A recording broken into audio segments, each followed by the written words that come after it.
My name is Marcus Hayes. I am 68 years old and I thought my fighting days were over. I spent 4 decades pouring concrete and raising steel across Minnesota. But nothing I ever built prepared me for the night I found my own son and grandsons living in a frozen parking lot.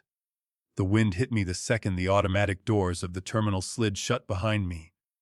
It came howling off the runways, sharp enough to find every gap in my wool coat and every bad joint in my body. The big digital sign over the shuttle stop blinked 9 degrees, and that didn't include the wind chill. Snowflakes spun in the orange glow of the parking lot lamps like ash from a distant fire. All I wanted was to get to my truck and go home. My knees ached from the short flight back from Denver. My lower back sent up little sparks of protest every time I stepped off a curb. Retirement hadn't made me soft, but it had made me honest about what hurt. I rode the nearly empty shuttle out to the long-term economy lot. The driver had the radio on low, some late-night talk show host droning about the cold snap. I barely heard him. I was thinking of my recliner, of the way my old furnace rattled before it settled into its steady rumble, of a glass of good bourbon and blessed silence. The shuttle pulled to a stop at Section G, and I stepped down onto blacktop rimed with ice. My breath came in short, white bursts. I shoved my free hand deeper into my pocket and started down the row, counting light poles until I found the one I'd written down in my phone. Old habits. You don't build things that stand 40 stories tall by trusting your memory alone. Halfway down the aisle, I saw it. The navy blue Honda Odyssey sat hunched under a crust of dirty snow, like some tired animal that had curled up and been forgotten. The rear bumper had a long, uneven scrape over the left wheel well where somebody had once misjudged a post. I knew that scrape. Ethan and I had sanded and primed that metal ourselves, sweating in his driveway one summer Saturday while Noah and Jamie darted around us with water pistols. I stopped walking. The suitcase handle dug into my fingers. That was my son's van. There was no good reason for it to be there. Ethan's house in Maple Grove had a 2-car garage and a clear driveway. He worked from home half the week. This lot was for people flying out, not for families. I walked closer, boots crunching on salt and ice. Something about the way the van sat bothered me. It wasn't just parked, it was hiding. It was far from the shuttle route, nose angled toward a concrete pillar, wedged between 2 SUVs like it had tucked itself in on purpose. The windows were fogged from the inside, not from a recent drive. A stiff towel had been shoved along the bottom of the windshield, like someone trying to keep drafts out of a draft that had no business existing. On the side windows I saw strips of tape holding newspaper and old T-shirts over the glass. Makeshift curtains. For privacy. Or insulation. Or both. A cold that had nothing to do with the air settled into my chest. I cupped my hands against the driver's window and breathed, watching a small circle clear in the frost. I wiped it away with the edge of my glove and peered inside. For a second, I didn't recognize the man in the driver's seat. Ethan was slumped back against the headrest, mouth slightly open, beard 3 weeks past respectable. His cheeks were hollow, eyes sunk so deep it looked like someone had taken a spoon and scooped out the boy I'd raised, leaving only shadows. He had a hoodie under a winter coat under another hoodie, layers so bulky he looked like a scarecrow stuffed wrong. Even through the glass I could see him shivering. I shifted, angling my head to see the back. 2 small shapes lay under a threadbare comforter. Spider-Man, faded almost pink in places. Jamie's wild brown hair stuck out from one side, Noah's longer, straighter hair from the other. They weren't asleep. Their eyes were open, reflecting the orange light. Noah was carefully handing dry cereal from a Ziploc bag to his little brother, one piece at a time, like it was treasure. My vision blurred. For a heartbeat, I thought it was the frost reforming. It wasn't. I slammed my fist against the window. Ethan jerked awake with a strangled noise, flailing as if someone had swung a fist at him. "Please, officer," he blurted, hands coming up, breath fogging the glass. "We'll move. Just don't tow us. The boys are fine. We're fine. It's not an officer, you damn fool." I barked, my voice ripped raw by the wind and something uglier. "It's me. Open the door." He blinked, squinted, tried to focus. I watched recognition fight through panic and exhaustion. "Dad," he whispered. The lock clicked. I yanked the handle, the door stuck with a crust of ice, then gave. A blast of air knifed into the already frigid van. The smell hit me like a wall's stale food, damp clothes, That sour tang of people who haven't had a proper wash in days, and under it all the sharp, metallic edge of fear. "What the hell are you doing out here?" I asked. He opened his mouth. Nothing came out. His chin wobbled once, and then the dam broke. My son, the steady boy who'd held my hand at his mother's funeral without a tear, folded in on himself and sobbed. Not polite crying. Sound ripped out of him raw and hurting, shoulders shaking so hard the whole van moved. Behind him, Jamie pushed up on his elbows. "Daddy," he said. Small voice thick with sleep. Noah's head popped up beside him. His cheeks were red, his nose running. He swiped at it with the back of his hand. "Grandpa," he said, like he wasn't entirely sure I was real. "Stay put," I said, my own voice strangled. "I'm getting you out of here." I ran around to the side door, nearly losing my footing on a patch of ice. The sliding door groaned but came open. Cold rolled over me, and I bit back a curse. Their hands were bare, knuckles red and white, little fingernails bluish. "How long have you been in this freezer?" I demanded, fumbling with car seat buckles that suddenly felt like puzzles designed to test my patience. "Couple nights," Noah said too quickly. "It's like camping." "It's not camping if you can't go inside when your butt freezes," I muttered. I unhooked Jamie and scooped him up. He clung to my neck, his body too light, too cold, his breath hot against my cheek. We hustled across the lane to my Tahoe. The wind scraped at any skin it could find, trying to climb under collars, up sleeves.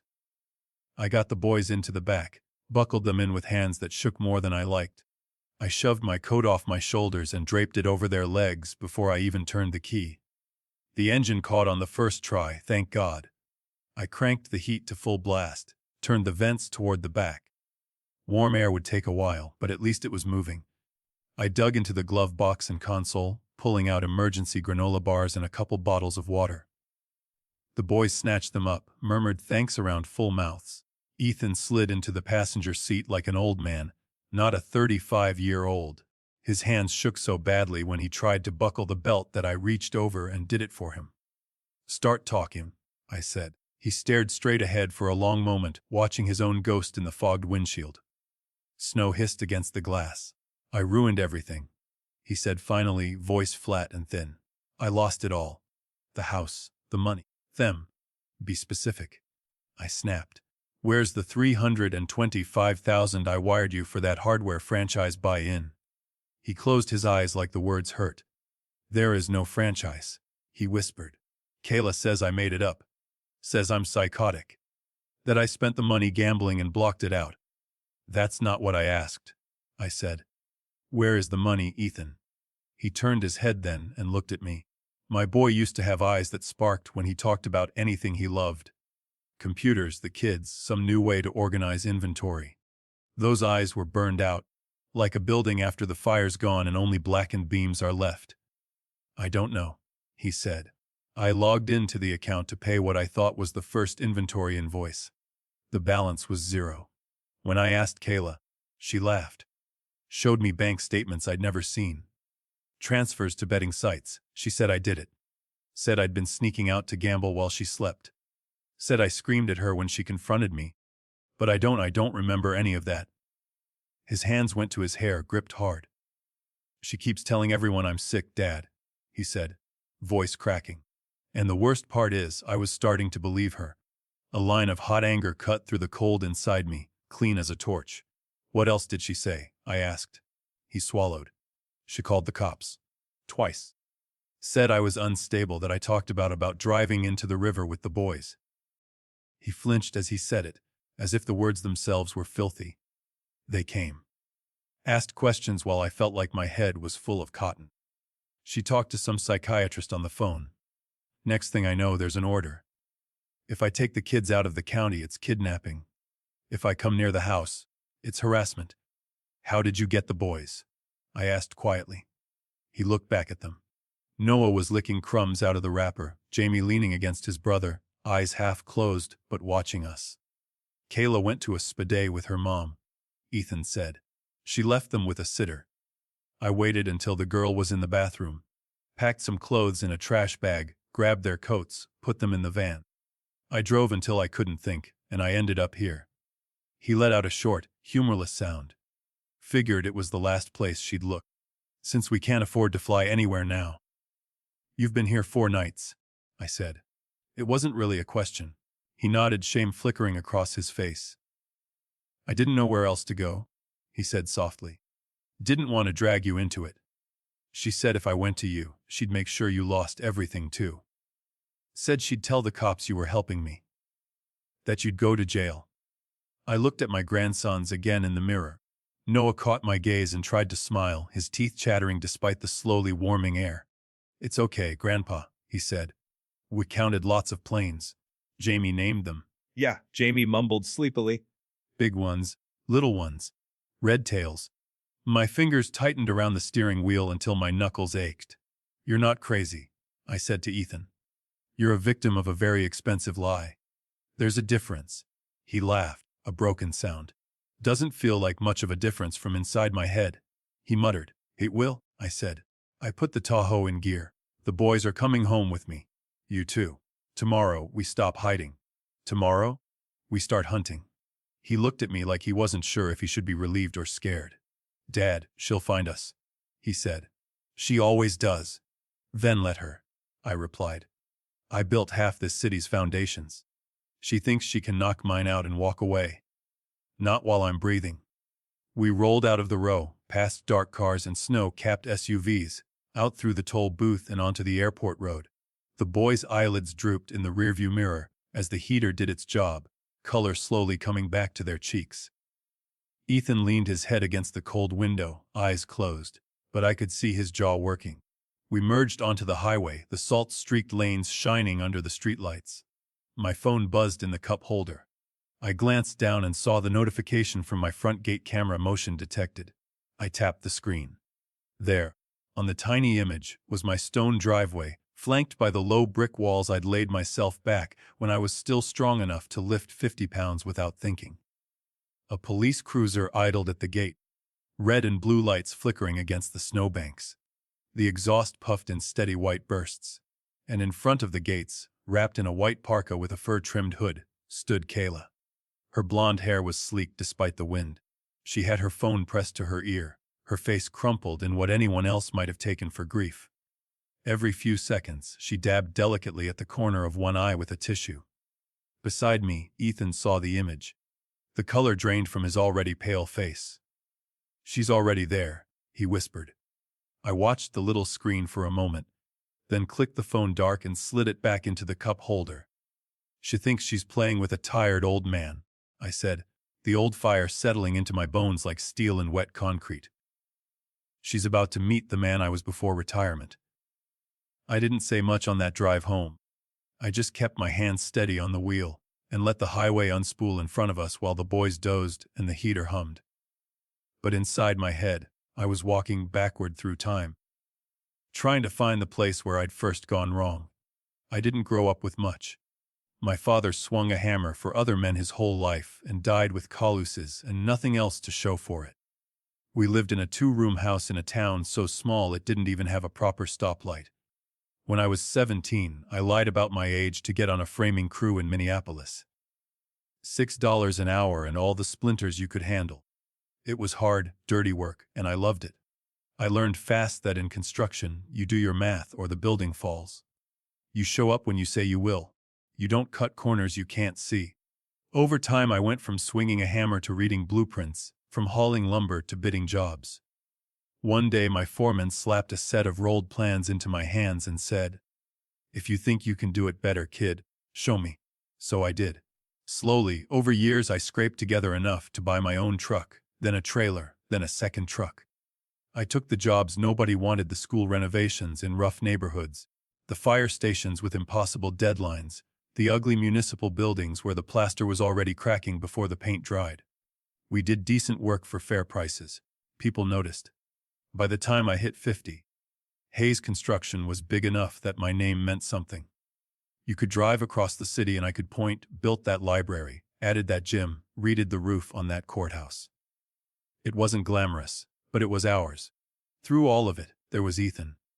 He was 10 when his mother died. Cancer took her fast. One minute she was running the bake sale table at church, the next she was gone. I remember sitting on the edge of his bed the night after the funeral, watching him clutch that old stuffed dinosaur, trying so hard not to cry.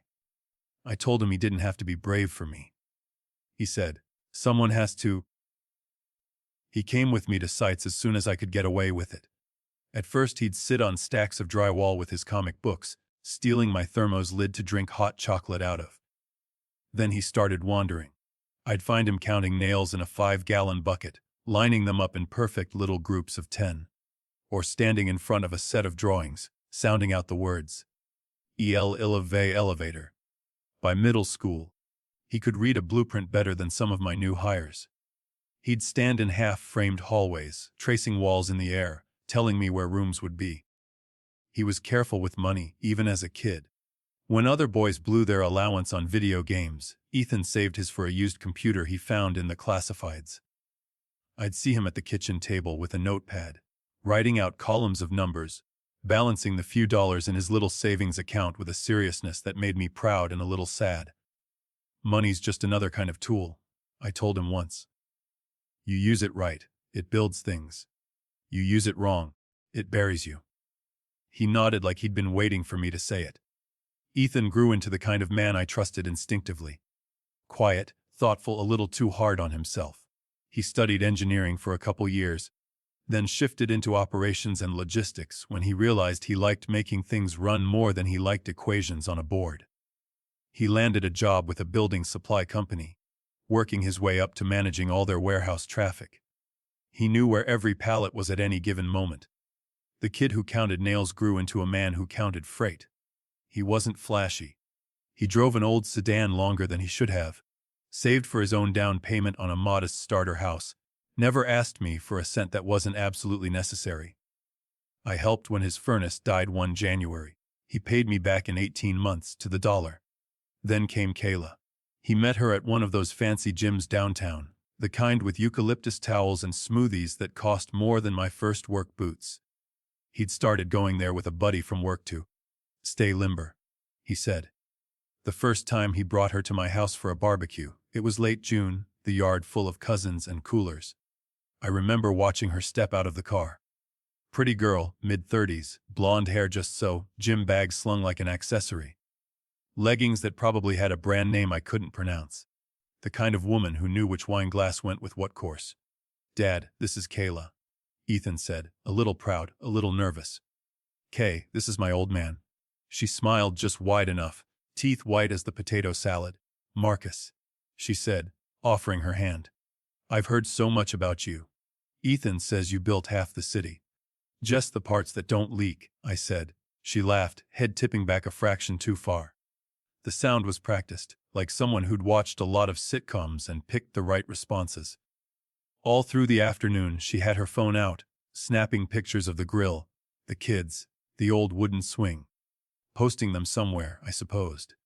Every few minutes it would buzz and she'd glance at the screen, her face lighting for people who weren't there.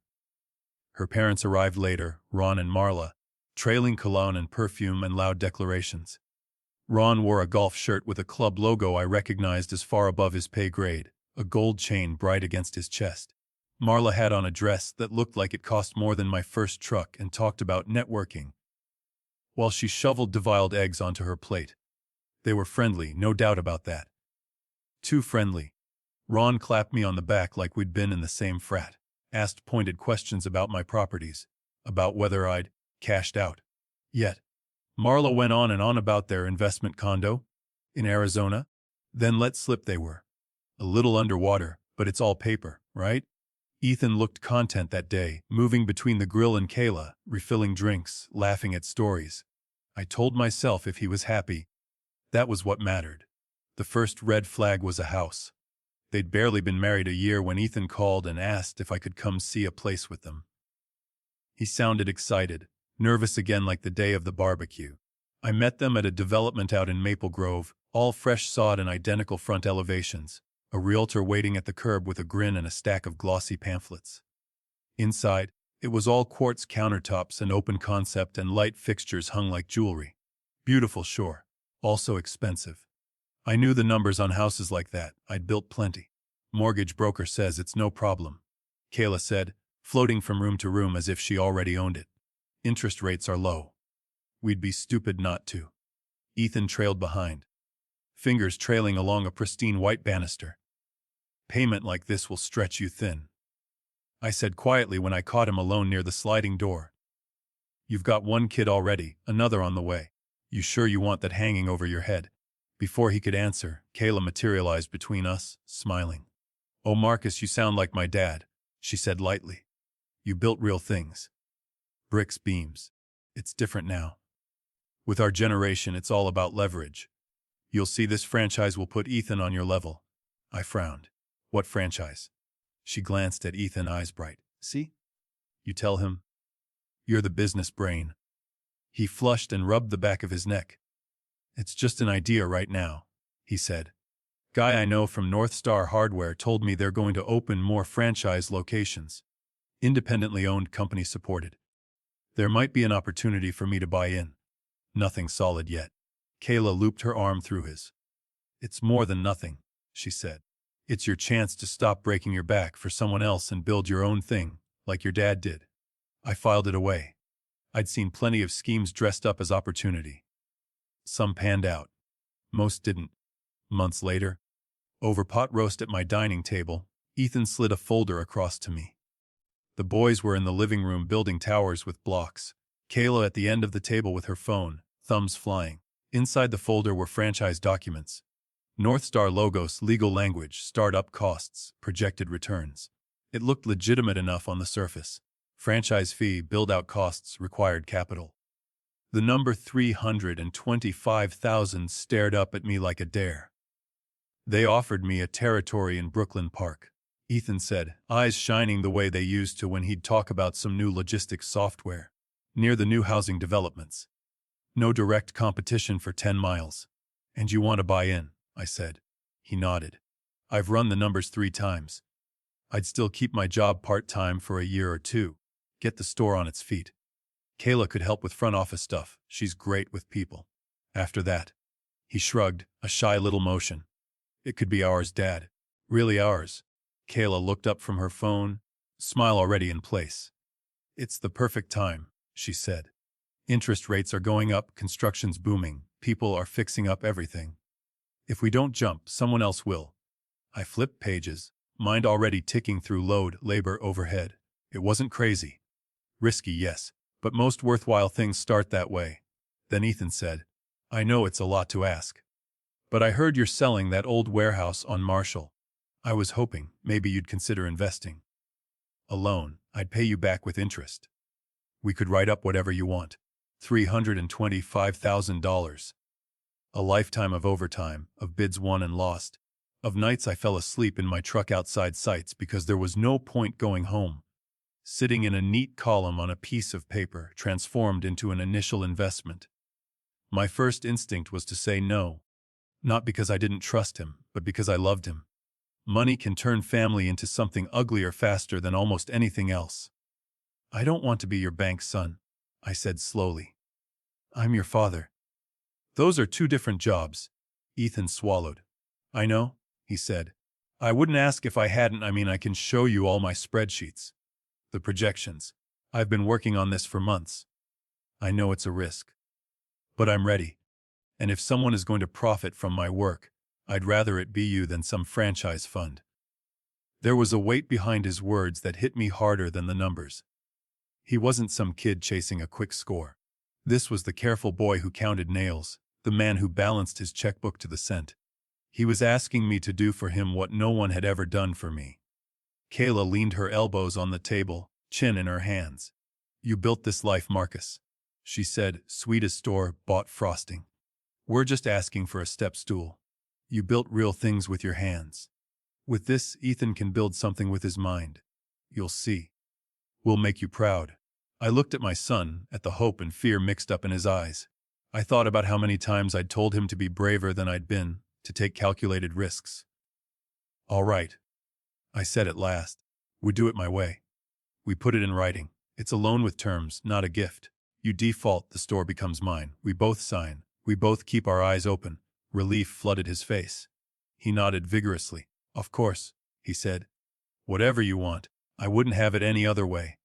Kayla clapped her hands once, smile bright. Spots are limited, Dad, she said, already talking faster. Northstar won't wait forever. If we can wire the money this week, we lock it in. That should have been another red flag, that little push. The way she talked about hundreds of thousands like it was a deposit on a vacation. I told myself she was just excited. We drew up a simple agreement. Principal, interest, repayment schedule. Ethan signed carefully, reading each line. I signed, feeling the ink sink into more than just paper. Kayla watched, eyes glittering, like the deal was already done. A month later, we toasted at Sunday dinner with cheap champagne. Kayla posted a picture of Ethan holding up a mock-up logo on her social media, captioned, "Big things coming. Pam Boss Life, Faye Family Business." I wanted to see the lease, the build-out plans. Ethan said they were finalizing. I wanted a tour of the site. He said it was still under negotiation. I told myself these things took time. Then the Sundays started slipping. First it was, Ethan's swamped with franchise stuff. Marcus, he's working like crazy. Then, he's not feeling well, just stressed. I'll bring the boys next week. Text instead of calls. Emojis instead of conversations. 3 months after I wired the money, my phone rang just after midnight. Kayla's name lit the screen. When I answered, her voice shook like a train going off the tracks. "Marcus," she said, half sob, half whisper. "I'm so sorry to bother you this late. But I don't know what to do. Ethan, he's not the man you think he is." If I'd known then what those words would lead to, I might have hung up, driven over right then, torn their medicine cabinet off the wall and dumped every bottle in the sink. Instead, I sat up in my dark bedroom, listened, and told myself it was just the growing pains of a new business. I thought I was helping my son stand on his own feet. I didn't realize I was putting a noose in his wife's hands. The night Kayla first called me about Ethan, it was snowing then too. Not like the storm that would dump my grandsons into that airport lot, but a softer kind. Flakes drifting past my bedroom window in the yellow glow of the streetlight. I was halfway between sleep and waking, the late news still murmuring from the TV at the foot of the bed, when my phone buzzed on the nightstand. I squinted at the screen. Her name lit it up, Kayla. The clock said 12:07 a.m. A call from your daughter-in-law after midnight is rarely good news. I thumbed it on. "Hello." Her voice came through thin and shaky, like she was talking from the bottom of a well. "Marcus. I'm so sorry to call this late. I didn't know who else to. You're his dad. Slow down," I said, sitting up, my back complaining. "What's going on? Are the boys okay?" "They're asleep," she said quickly. "They're fine. It's Ethan." I'm scared, Marcus." Those words put a cold knot in my stomach I wouldn't quite untie for months. I swung my legs over the side of the bed, feet searching for my slippers. "What happened?" She inhaled, shaky but controlled now, like someone who rehearsed crying in the mirror. "He's not himself," she said. "He forgets things. Whole conversations. He accuses me of stealing from him. From you. He says I moved money, that I'm hiding statements. I swear to you, Marcus, I would never badmouth your son, but I'm scared. Sometimes he looks at me like he doesn't recognize me." I could picture Ethan's face as a boy, blinking awake in the back seat after a long drive, disoriented for a second until he saw me at the wheel. That look never lasted. "Have you talked to a doctor?" I asked. "He won't go," she said.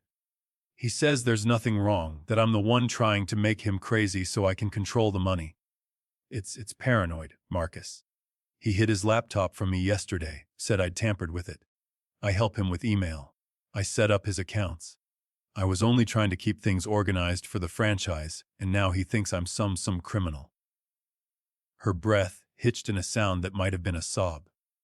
"I didn't want to call you," she added in a rush. "I didn't want to stress you. You've done so much for us. But I don't know what to do when he gets like this. He talks about numbers missing, about holes in the accounts. There is nothing missing, Marcus. I swear. He's seeing ghosts." I stared into the dark. Part of me bristled. Wanting to defend my son Ethan was many things, but careless with money was not one of them. Another part, the one that had been a husband, remembered long months of my wife's illness, how sickness could twist a person into someone you barely recognized. "I'll come by tomorrow," I said. "After work. We'll talk." "You don't have to." "I'm coming," I said firmer. "Get some sleep if you can."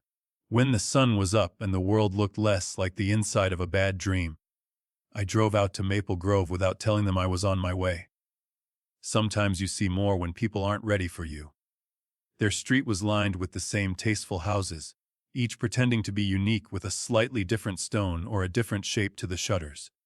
Kayla's white SUV sat in the driveway, shining even under the gray sky. A new model, I noticed. Nicer than the one they'd had at the barbecue. I rang the bell and heard the muffled thud of little feet, then the higher clatter of heels.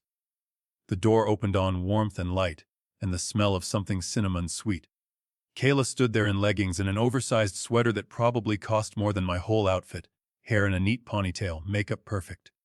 "Marcus," she said, surprise smoothing instantly into gracious host. "You didn't say you were coming?" "I said I'd come by," I replied. "Is now a bad time?" "Never," she said, stepping aside. "Come in." "Let me just, Ethan!" "Your dad's here." I stepped into the foyer and had to bite back a whistle. The place had transformed since the last time I visited. The old laminate counters were now a spread of gleaming gray granite, waterfall edge swooping down to the floor like some design magazine. New light fixtures sparkled over the island. The living room walls held big framed photos on canvas, the kind that aren't cheap. A 70-inch television dominated one wall. She caught my glance. "We finally finished the remodel," she said brightly. "Isn't it gorgeous? You only live once, right? Might as well enjoy it." "Remodel," I repeated. "That must have run you something." She waved a hand. "We got a great line of credit. You know how it is. You built entire schools. This is just a kitchen." Ethan came in from the hall, rubbing his eyes like he'd just woken up. He was in sweatpants and a t-shirt, feet bare on the hardwood. He smiled when he saw me, and for a second my heart eased. "Hey, Dad," he said, coming in for a quick hug. Up close, the smile didn't reach his eyes. There were faint shadows under them, bruises of sleepless nights.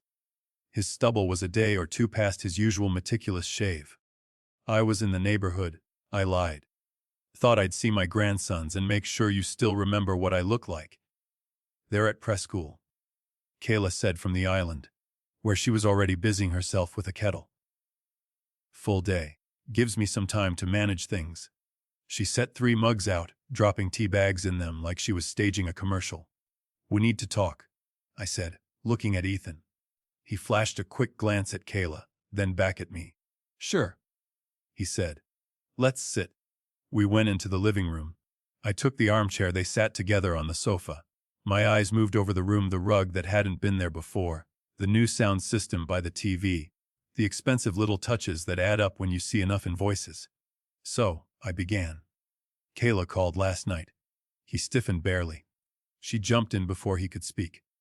"I didn't want to worry you," she said, voice pitched just right.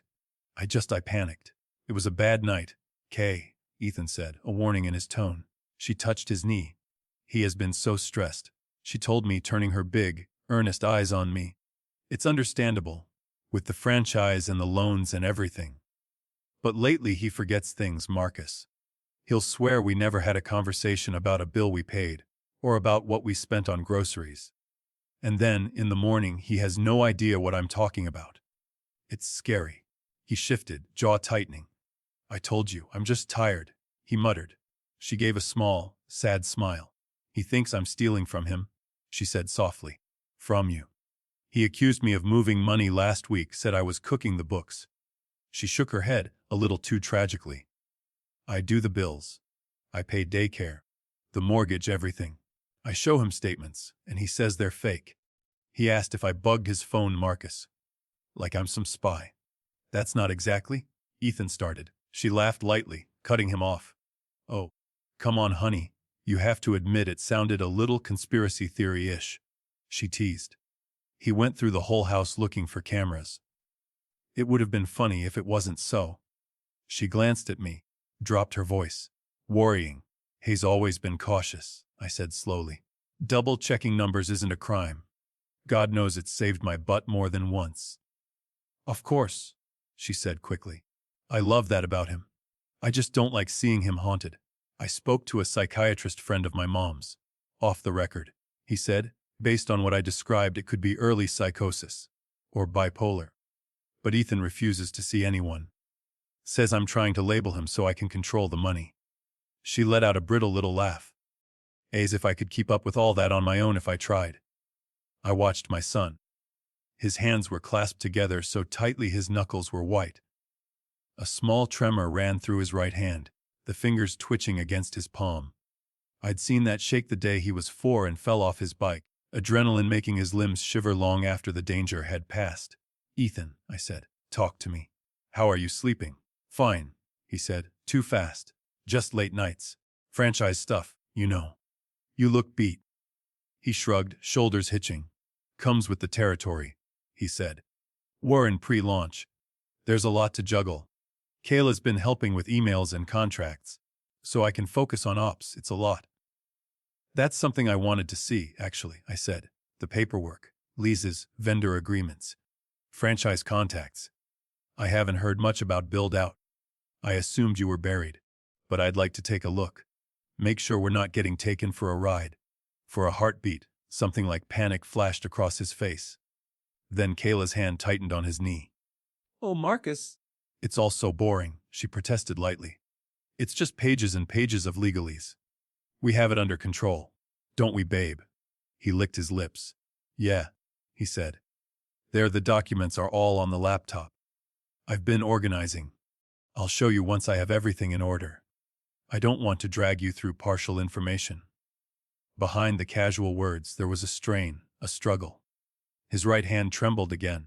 Kayla reached over and patted it, clucking her tongue. See, she said as if we were two parents discussing a child. His nerves are shot. He won't admit it, but they are. Ever since the money moved, he's been wound up so tight. I just want my husband back. The one who slept. I watched her fingers linger on his wrist a half-second too long, then slide away. I should have pushed harder right then. I should have said, get your laptop. Now. I should have walked to their office and opened drawers until I saw something that made sense. Instead, I let the years of not wanting to intrude on my grown son's life weigh down my tongue. I'm not here to micromanage your marriage, I said. Or your business. I just want to make sure you're both okay. War, Ethan said quickly. Really, Dad. It's just a rough patch. New venture stress. I'll get you all the numbers after the launch. I promise. Kayla sent me a grateful smile over his shoulder, as if I'd done something noble by backing off. You raised a good man, she said. I just don't want to see him burn out. Over the next few weeks, the distance grew without me quite noticing it. Little things at first. They missed one Sunday dinner because Jamie had a fever. Then two because Ethan was catching up on franchise calls. When I texted Ethan directly, he took longer to answer. When he called, it was always on speaker, always with background noise. Then the videos started. They showed up in my messages late at night. Short clips, 10, 15 seconds. Ethan pacing the living room in sweatpants, talking to himself, hands carving shapes in the air. Ethan slumped at the kitchen table, words slurring as he tried to explain something to Kayla behind the camera. In one, he knocked over a chair and flinched like he didn't understand how it had fallen. Under each, Kayla added a little caption. This is what I lived with last night. Tell me this isn't psychosis, Marcus. Please convince him to see someone. I'd watch them, my thumb hovering over the screen, heart thudding. The man in the videos looked like my son and not like him at the same time. His eyes were glassy, unfocused. His balance was off. He'd reach for the counter and miss it by an inch, like he couldn't quite feel where his body began. Once, late on a Tuesday, I called him after one of those clips. It rang 4 times before he answered. Hey, Dad, he mumbled. His words were thick, like his tongue was too big for his mouth. Are you drunk? I asked, sharper than I meant. There was a pause, a little laugh. No, he said. I had Kay made me some tea. To relax. I'm tired. She's sending me videos, I said. Of you stumbling around like you don't know where you are. He was quiet for a long beat. She loves her drama, he said finally, voice low. She takes pictures of everything. You know that. I'm fine. Just overworked. Please don't worry her more. I'll get the numbers together after the launch, I promise.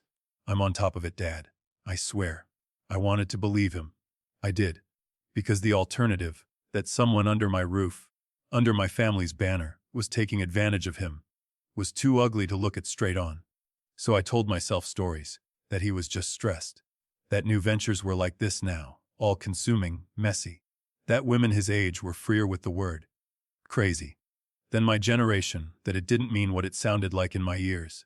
I told myself it was their marriage, their space. That barging in, demanding bank statements and pill bottles, would make me the villain, not the savior.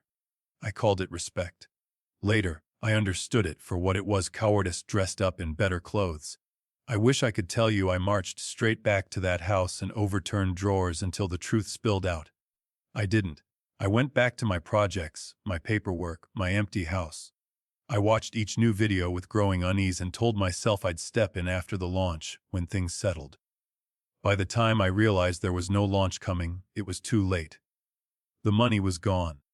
Ethan's reputation was hanging by a thread Kayla had woven herself. And the next time she called me in the middle of the night, it wasn't to say she was scared of his words. It was to say she was scared for her life. "I think he's dangerous, Marcus," she whispered. "I think he needs to be locked up before he hurts someone." If I had gone through their medicine cabinet that first day, if I had taken one look at the bottles lined up in the bathroom and asked why my son needed so many pills to sleep, maybe this story would have ended in an argument and a divorce. Maybe no one would have seen the inside of a psych ward. But I didn't. So months later, I drove home with Ethan and the boys shivering in my truck, thinking I had time to regroup.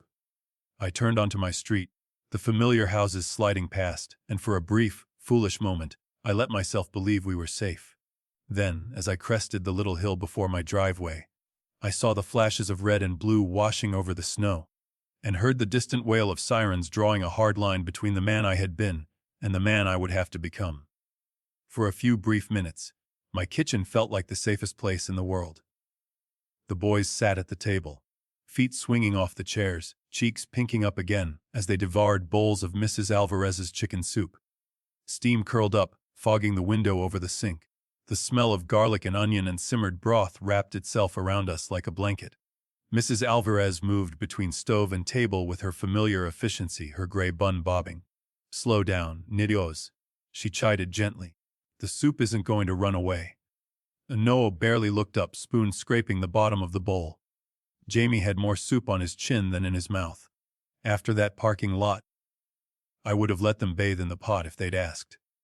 Ethan sat at the far end of the table, both hands wrapped around a mug of coffee, like it was the only thing anchoring him to the earth. He looked small in my kitchen, hunched in that borrowed sweater of mine, eyes darting every time the furnace kicked on. "You're safe here," I said. "She doesn't have a key. The alarm's on. Eat." He nodded but didn't pick up the grilled cheese Mrs. Alvarez had set in front of him. His fingers were still trembling, making the coffee ripple. I leaned against the counter, pretending to study the local paper.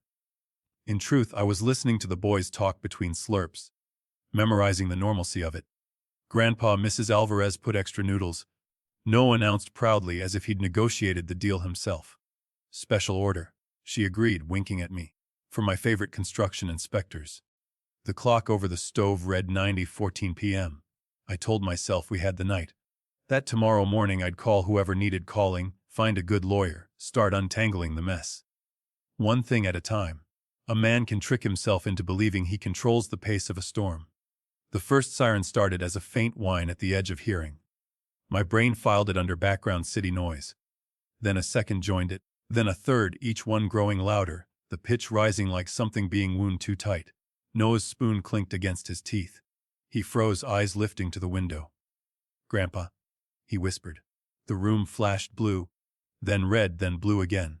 Light pulsed across the ceiling, through the curtains, turning my warm yellow kitchen into something lurid and unreal. Ethan's mug rattled against the saucer. Coffee sloshed over the side. He went white. "She found us," he said, voice flat with dread. "Oh, God, she found us." The sirens cut off with a squeal of brakes out front. A door slammed. Then another. "Stay with the boys," I told Mrs. Alvarez. My voice sounded calm to my own ears. My heart was beating fast enough to crack concrete. I walked down the hallway, each step a little heavier than the last. At the front door, the old glass panes shuddered under a sudden pounding. "Open up! Police!" I took a breath, flipped the deadbolt, and pulled the door open. 3 uniformed officers stood on my porch, boots planted, hands resting very near their holsters. Their breath puffed in the cold. Behind them, my driveway was blocked by 2 squad cars, lights still spinning in angry circles. And there, between the cruisers, half swaying on high-heeled boots in the snow, was Kayla. Her white parka was cinched tight, fur hood framing her face like a halo. Mascara streaked down her cheeks in artful lines. She had the phone clutched in one hand, a crumpled tissue in the other. "My babies," she cried, trying to push past the officers. "Where are my babies? Is he here? Did he bring them here?" "Mom, let us do our job," one officer said, holding an arm out to check her. The tallest stepped forward, a sergeant by the stripes on his sleeve. "Miss Setter, Hayes?" he asked. "I'm Sergeant Phillips with Maple Grove PD. We received a 911 call from Mrs. Mallory here reporting that your son, Ethan Hayes, abducted their children from their lawful residence. We also have an emergency custody order and a protective order signed by Judge Raines about 45 minutes ago." He produced a folded packet from inside his jacket, flipping it open with gloved fingers. The official stamps and signatures glared up at me. "What are you talking about?" I said, keeping my voice level with an effort. "My son brought his boys here because they were sleeping in a car at the airport. He hasn't abducted anyone. He's their father." Kayla pushed forward again, her performance in full swing. "He took them?" she wailed. "He stormed in, grabbed them while I was changing Jamie's clothes," he said. Her voice broke. She gulped in air. "He said he'd rather see them dead in a river than let me keep them from him." "Marcus? You know I'd never call the police if I wasn't terrified." The sergeant's eyes flicked between us. "The order states," he said, tapping the paper, "that Mr. Ethan Hayes has been exhibiting symptoms of psychosis, making threats of self-harm and harm to others, refusing voluntary treatment. Based on the petition and an affidavit from the attending psychiatrist, the court granted Mrs. Mallory temporary sole custody and authorized law enforcement to retrieve the children and transport Mr. Hayes for evaluation." Behind him, Kayla made a choking sound of gratitude and clutched the edges of her hood like a stage direction. "He's inside," I said, "with my grandsons. Eating soup. He's exhausted. Not psychotic. We still have to see." Phillips replied, "May we come in, sir?" It wasn't really a question. I stepped aside. They filed past, boots thudding on the hardwood, radios crackling softly. As soon as we hit the edge of the kitchen, Noah was on his feet, Jamie's spoon clattering to the table. Their eyes went wide at the sight of the uniforms. Daddy. Noah cried. "What's happening?" Ethan stood slowly, his chair scraping. His face had gone from white to the sickly gray I'd seen in emergency rooms. He said, holding his hands out instinctively, palms open. "It's okay. Grandpa's here. You're safe." Kayla rushed in behind the officers, making a sound somewhere between a sob and a shout. "Noah! Jamie!" she cried. "Oh my God, are you okay? Did he hurt you? Did he yell at you?" They didn't run to her. They pressed themselves against Ethan's side, Noah's fingers digging into his father's shirt, Jamie half hiding behind his leg. "Mom," Noah said, confused. "We were just having dinner." One of the younger officers, hand hovering near his taser, fixed on Ethan. "Sir, step away from the children," he said. "Keep your hands where we can see them." Ethan's eyes went to me, pleading. "Dad," he said, "tell them, please." "I will," I said. "If everyone could take a breath. Officer, please." Kayla cut in, tears welling again. "You didn't see him. You weren't there when he threw the lamp because he thought I'd hidden his money. He screamed for hours. The boys were so scared. I had to lock the bedroom door and call my mother," he said. She lowered her voice, as if confiding something terrible. "He said if he couldn't have them, no one would." "That's not true." Ethan snapped, the first spark of anger I'd seen in days. "I never." "Sir, I need you to calm down," the younger officer warned, thumb brushing the safety strap of his taser. "Raise your voice again and we're going to have a problem." A Mrs. Alvarez hovered near the stove, one hand clamped over her mouth. Her eyes met mine, dark and frightened. "Sergeant," I said, forcing myself to sound reasonable. "You can see he's unarmed. He's been here less than an hour. If he were going to hurt anyone, don't you think it would have happened by now? Let the boys finish their dinner. Let Ethan sit down with you. I'll stay right here. We can talk like human beings. Phillips shook his head, jaw tight. Mr. Hayes, I understand you're trying to protect your family, he said. But the order is specific. We are to remand your son into custody for psychiatric evaluation and return the children to their mother, effective immediately. This order is signed, sir. Our job is to execute it, not debate it. He moved toward Ethan. Turn around, sir. Place your hands behind your back. Noah made a small, terrified noise. No. He cried.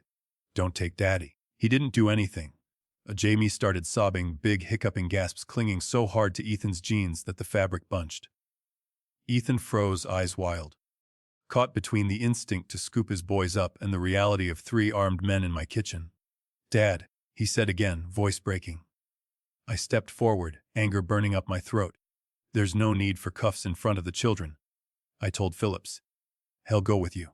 You have my word. Kayla's voice knifed through the air. He ran with them, Marcus! She cried. He stole them from their beds. He won't listen to reason. You didn't see his eyes. Please, just let them do their job. For the boys. Phillips hesitated a fraction of a second, then shook his head. Policy, he said. I'm sorry. He took Ethan by the elbow and turned him toward the wall. The sound of metal sliding against leather seemed unnaturally loud. The cuffs clicked shut around my son's wrists. His shoulders sagged. Noah screamed. There's no other word for it. Not a cry, not a shout. A full thwarted scream ripped from his small body. Stop! Stop! You're hurting him? Jamie wailed, collapsing against Mrs. Alvarez's apron when she gathered him up, tears soaking the fabric. Kayla swept and then, tears miraculously controlled, voice pitched to soothing. It's okay, babies, she cooed, crouching to their level but not quite touching them until they looked at her.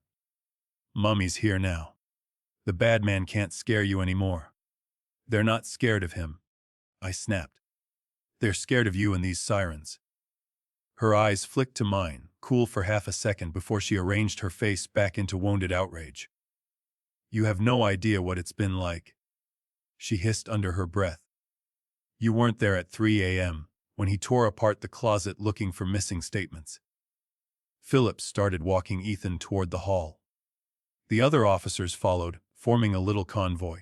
Ethan twisted his head to look back at the boys. I love you, he called. No, Jamie, listen to Grandpa. I'll be back, I promise. One of the officers nudged him forward a little harder than necessary. No talking. Sir, he said. The sight of my son, hands locked behind his back, being marched out of my home like a criminal in front of his own children. I'd seen plenty of cruel things in my life. That one carved a special notch in my heart. Noah lunged as if to run after him. I stepped in, catching him around the middle. He struggled against me, small fists pounding my chest. Let me go! Let me go! They're taking him. I know, kiddo. I said into his hair, voice shaking. I know. Kayla stood. For a moment, she watched Ethan's back disappearing down the hall, something unreadable flitting across her face. Not grief. Calculation, maybe. Like a chess player watching another piece taken off the board, she turned to the boys, arms opening. Come on, she said softly. Come to Mom. We're going home. They didn't move. Noah pressed his face into my shirt, shoulders heaving. Jamie clung to Mrs. Alvarez, fingers twisted in her apron. Nios, Mrs. Alvarez murmured in Spanish, eyes on me, waiting. Go, I said quietly, kissing the top of Noah's head and prying his arms away with more force than I wanted to use. Go with your mom for now. I'll see you soon, I promise. Promises are cheap until you put skin behind them. In that moment, I felt the weight of every word. Kayla took their hands, one in each of hers. She smiled at Mrs. Alvarez, at me, at the officers, a picture of gracious suffering. Thank you for keeping them warm, she said. Really. I know this is hard on everyone. As she passed close, she shifted, making it look like she was going to hug me. To anyone watching, it would have seemed like a grateful daughter-in-law seeking comfort. Her lips were near my ear when she whispered, voice sharp as broken glass. You're looking at the son you raised, she said. Not the man he is now. Addicts lie, Marcus. He lost that entire 325 grand in 2 weeks. Online poker, sports betting. I found the statements hidden in the garage. I had to lock him out. Don't let his disease drain you too. Something crisp rustled in my hand. She'd slipped a small stack of folded papers into it, fast and smooth. When she pulled back, her eyes were glistening again. Out loud, she said, "Please don't bail him out right away. The doctors say enabling just makes it worse. He needs to hit bottom before he can get better. Let them help him." Then she turned and walked out into the winter night. My grandson stumbling beside her, small hands swallowed up in her designer gloves. I stood there in the doorway, the cold air knifing in around me, watching as the cruiser with Ethan in the back rolled down my drive, followed by the one carrying Kayla and the boys. The lights reflected off the hood of a black SUV parked at the curb. I hadn't noticed it before. A brand new SUV, the expensive kind, logo gleaming. Not the modest crossover they'd owned last year. Something with a price tag that made my jaw tighten. I looked down at the papers in my hand, unfolded them with numb fingers. Bank statements. Neat, printed, perfectly aligned. Ethan's name at the top, my $325,000 as the opening balance. Then, a snowstorm of transactions to sites I barely recognized except from late-night commercials. Online casinos, betting platforms, fantasy sports apps. Thousands flying out in a matter of days. It looked damning. It looked clean. For a heartbeat, the floor under me shifted. Had I been wrong? Had stress and opportunity twisted my careful son into something else? He had been so certain. But these numbers. Then my eyes drifted, almost by accident, to the window. To the reflection there of my own hallway. To the scuffed sneakers on Noah's feet, toe caps worn thin. To Jamie's two short sleeves. To the memory of their little fingers, icy cold in that van. I pictured Kayla's boots as she stepped over my threshold, sleek, fur-trimmed leather with a red sole I recognized from the wives of developers. $800 easy. I thought of the granite I'd just seen in her kitchen, the 70-inch television on her wall, the shine of that SUV idling by my fence. A nurse's salary and a mid-level logistics job do not buy all that in a year. Not without help. And my son, if he'd truly blown 300 grand in some manic gambling spree, wouldn't be sleeping in a frozen parking lot feeding his kids crackers. He'd be at a casino bar begging for credit. For 1 second, I said aloud, to my empty foyer and the gust of snow sneaking in, I almost believed her. I folded the statements again, more carefully this time, and walked back to my office. The house felt gutted. The bowls on the table sat half full. A little trail of cracker crumbs marked the path from the kitchen to the door. I shut the office door behind me, the latch clicking with a finality that felt like more than wood and metal. I set the papers on the desk, next to the framed picture of Ethan at 10, holding up a model he'd built for a school fair, grin wide enough to split his freckled face. 1 second too long, I told that boy. Then I picked up my phone and scrolled to a name I hadn't dialed in years. A lawyer who'd once sued a hospital for putting the wrong man in a straitjacket and won. When she answered, her voice was as sharp as ever. "Lena," I said. "It's Marcus Hayes. I've got a mess. And I think it's time we made some people very uncomfortable." By the time the squad car's taillights disappeared at the end of my driveway, the numbness had worn off and something sharper had taken its place. Grief is heavy, but anger has teeth. It bit down hard. Lena picked up on the second ring. "Who died?" she said by way of greeting. "Or who wants to make sure they don't?" "Maybe both," I answered. "That's Marcus Hayes." There was a pause, the faint rustle of sheets. "Well, there's a ghost from the zoning commission," she said. "You sound like hell, Marcus." "What happened?" "My son just left my house in handcuffs," I said. "On his way to a psych ward, if the paperwork's to be believed. My grandsons are with a woman who just used the police as her personal Uber service. I need you." She was quiet for half a heartbeat. When she spoke again, the casual tone was gone. "Which ward?" she asked. "And who signed the hold?" An hour later, I walked through the sliding doors of County General, the fluorescent lights buzzing overhead, the smell of antiseptic and burnt coffee hitting me like a wall. My feet felt heavier with every step across the scuffed linoleum. Hospitals all smell the same after a while, like time standing still. Lena was waiting near the information desk.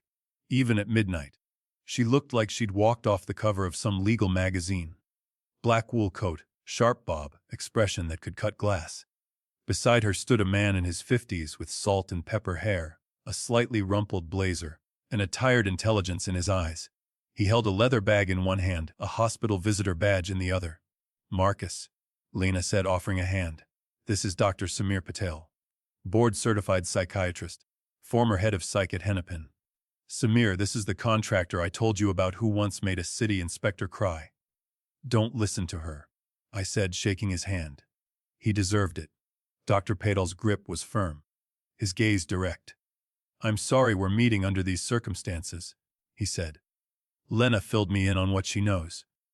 Let's see what we're actually dealing with. We approached the intake desk together.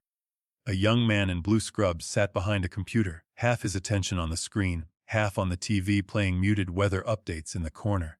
Psychiatric intake, Lena asked, setting her leather folder on the counter. He glanced up. Visiting hours for psych are over, he said, already looking back down. Come back tomorrow between 9 and 5. We're not here for a social call, she replied. We're here for a legal one. My client's son was brought in less than an hour ago on an emergency hold. Ethan Hayes. We'd like to see him. Can't, the clerk said. He's flagged as high risk. No visitors authorized for the first 24 hours. Lena smiled. It wasn't a friendly expression. Is that what the statute says? She asked. Or what your supervisor told you because it's easier? He frowned. I don't. Here's what's going to happen, she said calmly. You are going to call the on-duty administrator and tell them that attorney Lena Cho is at the desk with the father of an involuntarily committed patient and a consulting psychiatrist. You are going to explain that we have serious concerns about the basis for this hold and the medications being administered, and that if we are stonewalled, we will be filing a writ of habeas corpus and an emergency injunction first thing in the morning. She slid a card across the counter with 2 fingers. Or, she added, you can continue to quote non-existent policy and put your full name on the lawsuit as the person who blocked legal counsel and a physician from accessing a potentially unlawfully restrained man. Your call. The young man swallowed. His eyes flicked to my face, then to Dr. Patel, then back to Lena. Without another word, he picked up the phone. 10 minutes later, we were in a corridor that smelled faintly of bleach and something sour underneath. The psych wing was on the 5th floor, past a set of double doors that buzzed when a nurse pressed a code. The lighting was dimmer up there, the silence thicker. A woman in plain clothes with an ID badge that said, "Charge Nurse," met us at the door. Her arms were crossed, expression skeptical. You've got 5 minutes with him, she said. He's agitated. We had to sedate him on arrival. Dr. Patel's eyebrows rose. What did you give him? He asked. Standard acute protocol, she replied. Haloperidol lorazepam. He was yelling, making threats, trying to pull away from officers. Was he evaluated before medication? He asked. Or did you dose him based on police report alone? Her jaw tightened. Dr. Lowell did the assessment, she said. You can read his notes. Will, Lena said. And in the meantime, Dr. Patel will be conducting his own evaluation. As of this moment, any additional sedatives are to be held until he says otherwise. The nurse opened her mouth, then shut it again when Lena held up a folded sheet of paper with a court seal. Lena hadn't wasted her hour. She'd already faxed in a notice of representation and request for independent medical review. We followed the nurse down the hall. Doors lined either side, some with little windows, some solid. The air had that heavy, padded quality of places built to absorb sound and anger. At room 512 she stopped and swiped her badge. The lock clicked. Inside, under 2 bright fluorescents, my son lay strapped to a bed. Leather restraints circled his wrists and ankles, buckled tight to the metal rails. A thin blanket covered him to the waist. His head lolled to the side, lips parted. A line of drool tracked from the corner of his mouth down his chin. His eyes were half open, pupils dilated, unseeing. For a moment, the world narrowed to the creak of the bed as he shifted against the straps and the shudder of my own breath. Ethan, I said, my voice barely coming out. Son, it's Dad. His eyelids fluttered. His head turned a fraction toward the sound. A hoarse whisper scraped out of him. Not crazy, he muttered. She's lying. Boise cold van. My hand went to the rail. The restraint leather was smooth and warm from his skin. I wanted to tear it off, wrench him out of that bed, carry him past every nurse in the place if I had to. Dr. Patel stepped in front of me, not unkindly. "Let me look at him," he said softly. He moved with the efficient calm of someone who had seen far too much human misery and refused to flinch. He checked the chart at the foot of the bed, flipping pages with practiced fingers. His eyes scanned the admission note, the medication orders. His mouth tightened. Based on wife reports increasing paranoia and mood swings, he read aloud. No documented past psychiatric history. No collateral sources. Officer note subject cried and insisted he was being framed. He turned another page. They gave him 10 milligrams of haloperidol and 4 of lorazepam in the ER, he said quietly. Then more on the floor. That's a lot for someone with no prior exposure. He looked up at the nurse hovering in the doorway. Who authorized this? He asked. Dr. Lowell, she said again, defensive now. We followed protocol. The wife said he was dangerous. We can't take chances. Your protocol seems to involve believing the loudest person in the room and sedating the one in restraints, Lena said, voice like ice. Ducker. Patel gently lifted Ethan's arm, pushing back the sleeve of his hospital gown. The inside of his elbow was a mottled landscape of bruises and puncture marks. Fresh red, fading yellow, healed brown. These aren't all from tonight, he murmured. He traced lightly down the forearm, revealing another faint circular mark on the back of his hand. His expression darkened. How long has he been unstable, according to his wife? Couple of months, from what I saw in the petition, Lena said. Video clips, text logs, all from her phone. Dr. Patel nodded slowly. If this is illness, it's the worst documented case I've ever seen, he said. If it's poisoning, it's textbook. The words hung in the stale air. I gripped the rail a little harder. Poisoning, I repeated. By who? He met my eyes. We don't know anything yet, he said. We don't speculate. We test. He pulled a small flashlight from his pocket and shined it into Ethan's eyes, watching the sluggish constriction of the pupils. He uncuffed one wrist long enough to take it in his hand, feeling the pulse. Ethan, he said, voice firm but gentle. Can you hear me? My son's lips moved. Do you know where you are? Dr. Patel asked. There was a pause, a swallow. Hospital, Ethan whispered. Again. Do you know what day it is? Thursday, he muttered. No. Friday. We were. His brow furrowed. Airport. Boys were cold. She said I was dangerous. Said I took money, didn't gamble. She'd moved it. 2 Green Rock, Brent's project. The name hit the air like a mislaid tool. Green Rock. I asked, what's that? He winced. Kay's brother, he mumbled. Said investment. Safe. My head. His voice trailed off into a groan. Dr. Patel squeezed his hand. Okay, Ethan, He said. We're going to help you. But I need to ask a few more questions. Can you tell me your full name? Ethan did, slowly but correctly. The date came next, then the city we were in. Each answer was late, like his brain was wading through syrup, but it came. When asked why he was in the hospital, he said, because she says I'm crazy. Then corrected himself. Because they think I'll hurt someone. I won't. I never. His voice broke. Tears leaked from the corners of his eyes, disappearing into his hair. You see, the nurse said from the doorway. He's very labile. 1 second calm, the next crying. Mom. Dr. Patel said without looking at her, if I pumped you full of antipsychotics on top of whatever he's already been taking at home, you'd be labile too. He turned to Lena. I want stat blood work drawn and a hair sample taken, he said. Comprehensive tox screen. Benzodiazepines, antipsychotics, heavy metals if we can swing it. And I want those samples sent to an independent lab, not run in-house. That can be arranged, she said. I'll have my paralegal bring the kit. He faced the nurse. As of now, this patient is under my evaluative care, he said. No further sedatives are to be administered until I complete a full assessment. If there is an acute emergency, you page me first. You can't just. She started. Lena handed her a copy of the paperwork she'd waved downstairs. This says otherwise, Lena said. I suggest you cooperate. It will be easier on everyone. The nurse took the papers with stiff fingers and stalked away.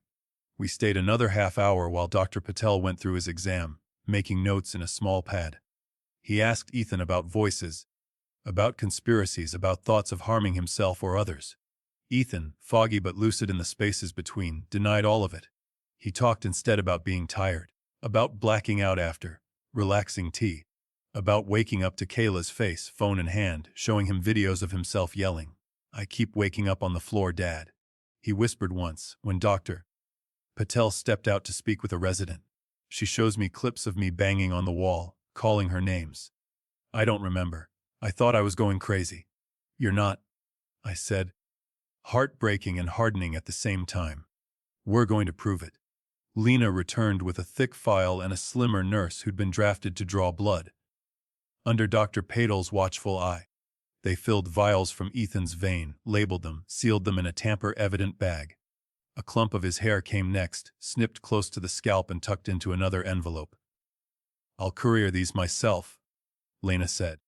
I don't trust any chain of custody that runs through this place longer than it has to. On our way out, we stopped by the nurse's station.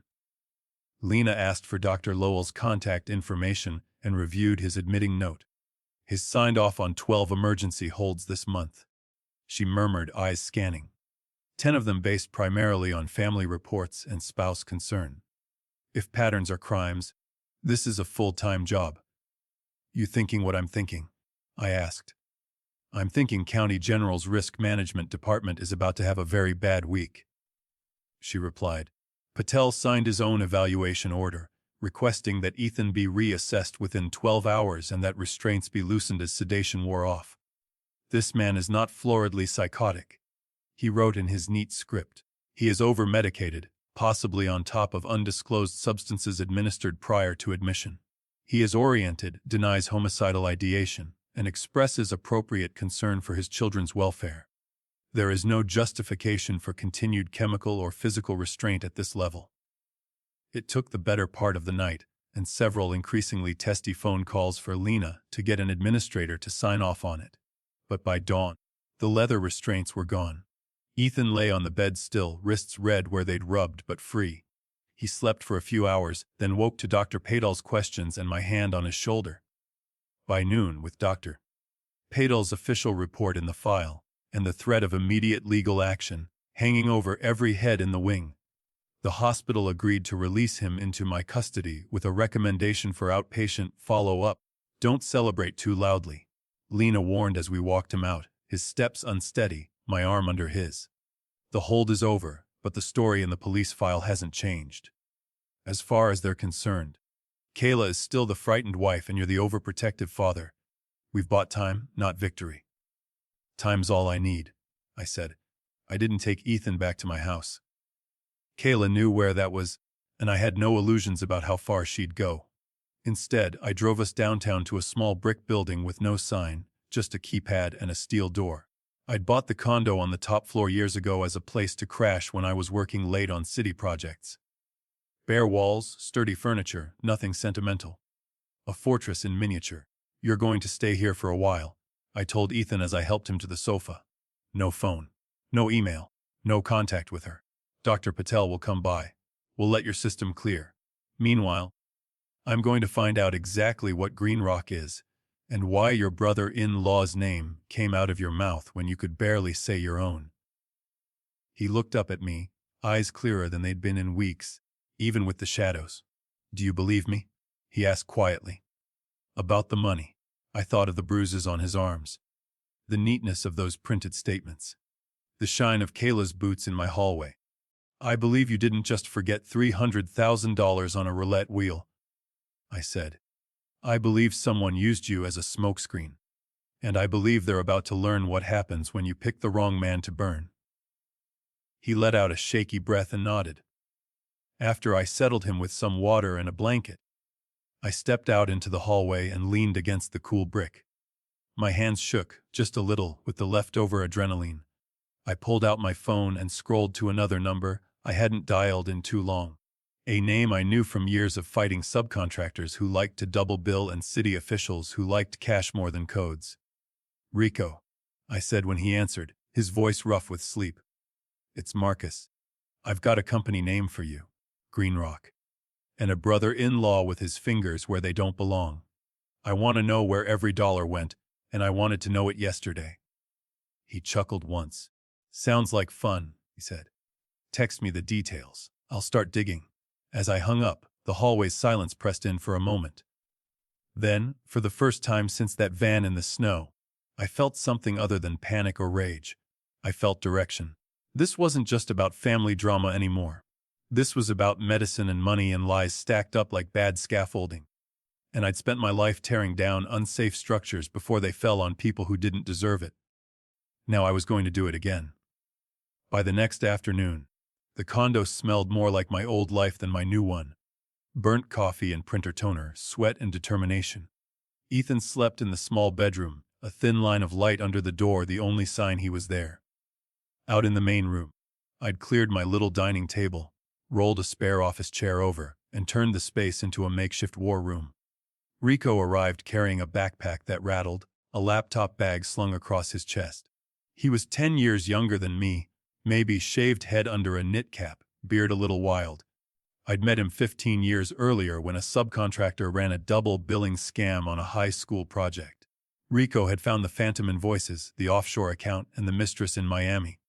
He'd enjoyed every second. He set up at the table like he was moving into a campsite. 2 laptops, a portable monitor, a tangle of cables. When the screen flickered to life, a map of the country popped up, little red lines already dancing across it. "You work fast," I said. He grinned. "You called me before sunrise and said follow the money," he said. "That's like waving a steak in front of a hungry dog, Marcus." He tapped a few keys, pulled up a logo I recognized, North Star Hardware. Then another screen, plain black and white. "Let's start with the fairy tale," he said. "Your son's supposed franchise." He clicked into what looked like an internal franchisee database. Rows of names and store numbers filled the screen. He scrolled, stopped, scrolled again. "No Ethan Hayes," he said. "No pending application. No preliminary inquiry. I called their corporate office just to be sure. The only contact they have at his home address is a brochure request from 2 years ago. No contract. No territory reservation." A sour taste rose in my mouth. "So the whole thing was smoke," I said. "And mirrors."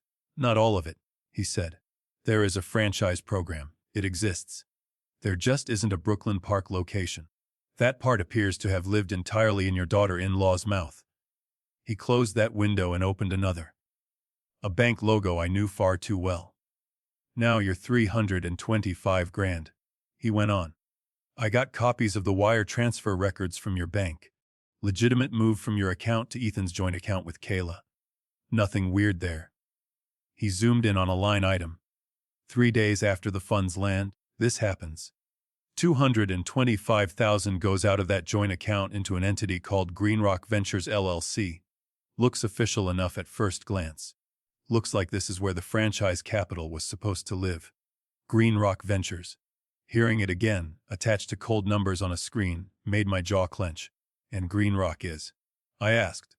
"Nothing," he said. "A shell." He pulled up a business registration database, typed the name. An entry popped up showing an LC filed 3 weeks before my wire hit Ethan's account. Mailing address, a UPS store in a strip mall. Registered agent, some boilerplate service in Delaware. "Greenrock has no website," he continued.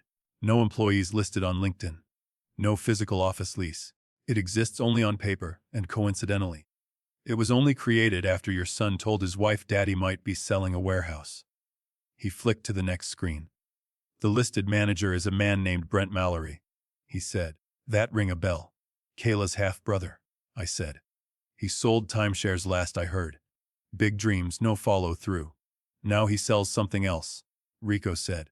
"Dreams with a return address." He zoomed out on the map. A red dot pulsed over Minneapolis, then a line traced down toward Arizona. "The Greenrock account at Midwest Community Bank got its first and only large deposit from your son's joint account," he said. "Then, over the next 10 days, the money goes on tour." He clicked, and little markers popped up. "First stop 200,000 to Sun Valley Credit Union. Applied directly to a mortgage in arrears on a property in Phoenix. That property is owned by, drumroll, Ronald and Marla Peters. Also known as your charming in-laws. I imagined Ron at my barbecue, laughing too loud about his investment condo in Arizona, waving away talk of being little underwater." My hands curled around the back of my chair. Second said, 74,000 to a BMW dealership here in town. Paid in full, no financing.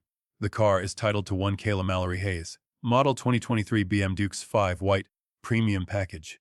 The luxury SUV I'd seen parked in front of their perfect house. The one that hadn't existed the last time I visited.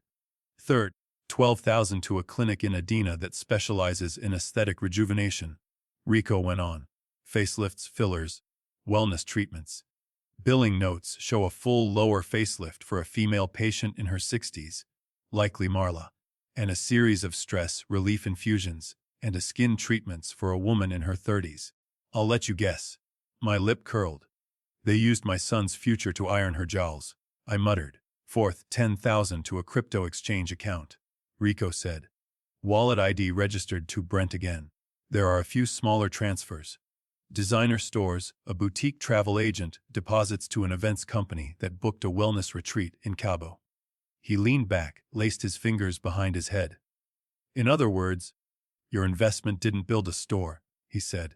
It plugged their holes, paid their bills, pimped their image, and bought brother-in-law some lottery tickets with worse odds than Vegas. I stared at the screen. There was a strange kind of satisfaction in seeing it all laid out like that. For weeks I'd been surrounded by smoke, videos, texts, accusations. This was steel. Cold, hard, undeniable. They turned my investment into their bailout, I said quietly. Then tried to send my son to the graveyard of the living, so he couldn't ask why the shelves were bare. Rico's mouth twitched. They weren't just sloppy, he said. They were arrogant. They never thought anyone older than 40 could follow a digital trail. He clicked again. This time, screenshots appeared. A group chat, 3 names at the top, Kayla, Brent, Mom. Underneath, bubble after bubble of text. Got the wire. Uncle Marcus Kloss came through, one from Brent Reed, accompanied by a string of money bag emojis. Hardware fairy tale for the win, Kayla replied. Ethan thinks he owns a store that only exists in a brochure Elmau. Marla's messages were worse. Finally, some breathing room, she'd written. We can pay off the condo and fix my neck. He'll never know. He doesn't even look at statements. Another from Kayla, timestamped a week later. Started asking questions last night. Had to pull the "you're stressed" card. He's so paranoid about missing thousands. Might have to talk to that psych my friend used, just in case. If he looks crazy, no one will believe him when he figures it out. I felt my pulse in my temples. Said that to Lena, I said. All of it. Already did, Rico replied. She's salivating. But there's more. He brought up a browser history log. I pulled these from Kayla's home laptop, he said. She's not as good with passwords as she thinks she is. Look at the search terms over the past 6 months. Words marched down the screen, each one a small strike. Benzodiazepines side effects. How much lorazepam is too much? How to make someone sleep through the night. Husband angry after anxiety meds. Further down. Can stress make you psychotic? How to get emergency custody if husband unstable? What evidence do judges need for psych hold? Interspersed with them were visits to sites selling herbal calm drops, natural sleep tonics, and, disturbingly, a forum thread about crushing prescription pills into food. Jesus, I breathed. She also watched a lot of videos about gaslighting narcissists and escaping toxic partners, Rico added. Publicly, she paints herself as the victim. Privately, she's writing the script. I thought of Ethan's words in that hospital bed. I keep waking up on the floor. She shows me videos. I don't remember. It clicked together with a sickening kind of symmetry. The missing money, the sudden remodel, the new car. The way she talked about his episodes. The late-night tea she was always so proud to make. She stole the money, I said slowly. Then slowly made him doubt his own brain. So when he finally said, something's wrong with the accounts, she could point and say, see, he's paranoid. And when you or anyone else asked where the 325 grand went, Rico said, she could wave those pretty fake statements and say, he gambled it away while he was sick. Neat little circle. Elena arrived halfway through, cheeks flushed from the cold, legal pad in hand. She listened as Rico walked her through the money trail, the chat logs, the searches. When he finished, she let out a low whistle. She didn't just frame him, Lena said. She built a whole theater around him and sold tickets to anyone who'd listen. She used those tickets in court, I said. How many times did she mention my money in that emergency petition? Lena flipped through a stapled sheaf of papers. Let's see, she murmured. Hair. My husband has become obsessed with imaginary missing funds from a supposed franchise investment. He accuses me of stealing hundreds of thousands he claims his father gave him. He has no proof of this money apart from delusional accounting. He's posting notes on the walls, talking to himself about green rock and holes in the ledger. She uses the word delusional 3 times, onhin twice, paranoid about 5. She took a very real theft, I said, anger rising again, turned it into an imaginary illness. Convenient how that served her on both ends. Lena nodded. This was coordinated, she said. Steal dad's money, patch up mom and dad-in-law's lifestyle, give brother a slush fund, then portray husband as a broke madman who invented a franchise to cover his gambling problem. By the time he starts to push back, everyone already has the script. Wife's protecting kids, husband's dangerous, father-in-law is either gullible or complicit. Well, I said, letting the word sit heavy. I've played gullible.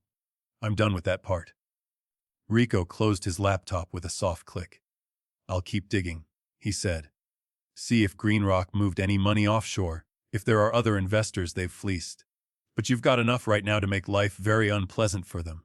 Fraud, conspiracy, wire transfer misrepresentation. My phone buzzed on the table. Dr. Padel's name flashed on the screen. Excuse me, I said, stepping into the narrow hallway. Doctor, I answered. Tell me you've got something good. I have something, he said, voice grave. The lab pushed your son's toxicology to the front of the line. The results came in an hour ago. And, I pressed, there are benzodiazepines in his system at levels that suggest chronic use, he said. But that's not all.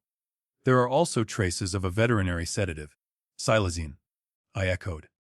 Azin, for animals, for horses and cattle, primarily, he said.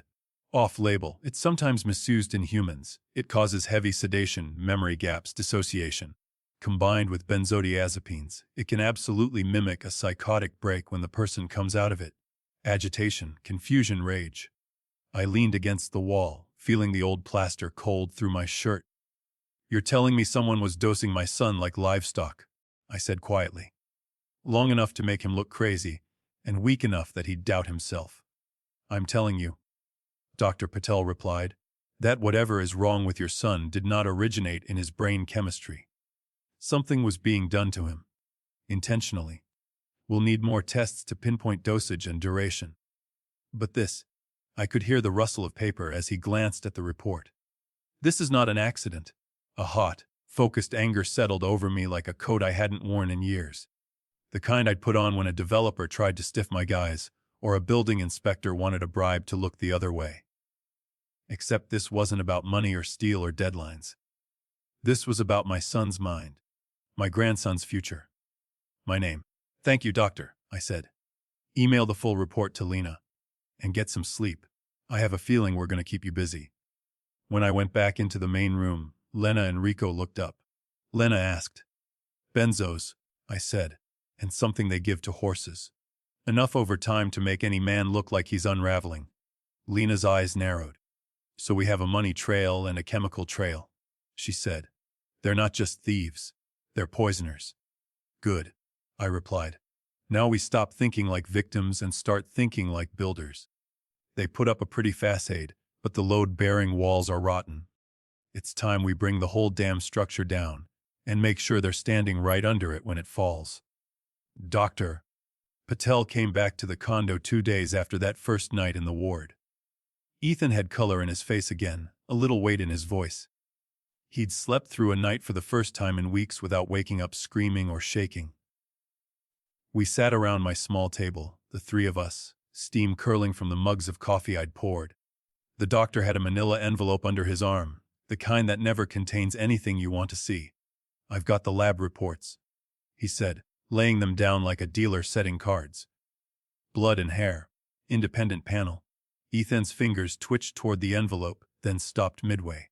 He pulled his hand back into his lap like a child afraid to touch a hot stove. Just tell me straight, he said. If I'm crazy, if this is something in my brain I need to know. I can't keep guessing. Dr. Patel looked at him levelly. If this were a primary psychiatric illness, he said, I would tell you that. And I would tell you there's treatment and we'd go from there. That's not what this is. He opened the envelope and slid out a stack of reports, pages with graphs and numbers, little spikes marching along lines. Your blood work shows significant levels of benzodiazepines, he said. Lorazepam, specifically. Not just from the doses they gave you at the hospital. Your hair analysis confirms chronic exposure over the past several months. Ethan frowned. I don't take anything, he said. I don't have a prescription. Kay has an anxiety med she uses sometimes. That's it?